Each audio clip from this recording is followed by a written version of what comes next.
Hello అండి, నమస్తే అందరికీ. Welcome back to my channel. So ఈరోజు వచ్చి మంచి వీడియోతో మేము ముందుకు వచ్చానండి. అది వచ్చేసి శ్రీ తోట ముత్యాలమ్మ అమ్మవారండి. ఇది బొల్లారం అల్వాల్ దగ్గర ఉంటుందండి. చాలా అంటే చాలా పవర్ఫుల్ టెంపుల్ అండి. అమ్మవారు చేసి చాలా చాలా కళగా ఉంటారు. అసలు ఏది మొక్కుకున్నా కూడా ఖచ్చితంగా నెరవేరుతుందండి. ఈ టెంపుల్ అయితే ముంగట ప్రాంగణం అయితే ఇలా ఉంటుందండి. నేను గోపురం నుంచి తీయలేకపోయానండి వీడియో, ఎందుకంటే అంత వెహికల్స్ అడ్డంగా ఉన్నాయి అందుకని. సో అమ్మవారు వచ్చేసి ఇట్లా చిన్నగా ఉంటుందండి మందిరము. లోపల పంతులు గారు కూర్చుంటారు. మనకి బయట అంతా ఇటు 2 లైన్స్ ఉంటుంది మనకి అమ్మవారి దర్శనం చేసుకోవడానికి. 1 బై 1 మాత్రమే చేసుకునేటట్టు ఉంటుందండి.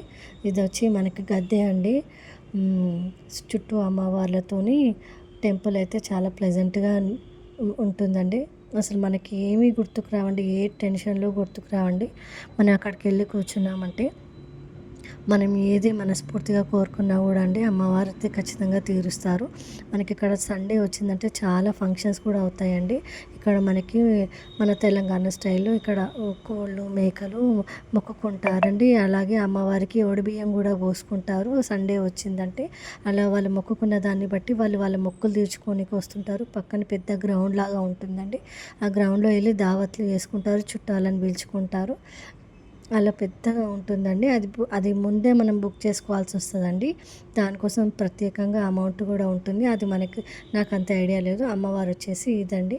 మీ అందరి కోసం కూడా నేను కుదుర్చుకొని నేను రిక్వెస్ట్ చేసుకొని ఫోటో అయితే తీసుకున్నానండి, మీ అందరు కూడా దర్శించుకుంటారని. సో ఇదండి అమ్మవారు. ఇది వచ్చి గ్రౌండ్ అండి, చాలా పెద్దగా ఉంటుందండి. ఇది కూడా టెంపుల్ వాళ్ళది అనుకుంటా, నాకు తెలీదు ఇది ఒక్కటైతే. కానీ ఇక్కడ ఇట్లా మొక్కుకుంటారు కదా, మొక్కుకున్న వాళ్ళు ఇట్లా వచ్చేసి మనకి అవి కోళ్ళు మొక్కలు చేసుకుంటారు కదండి. సో చుట్టాలందరినీ పిలుచుకొని ఇట్లా ఫంక్షన్స్ లాగా చేసుకుంటారండి. వీడియో నచ్చితే లైక్ చేసి సబ్స్క్రైబ్ చేసుకోండి. Thank you for watching.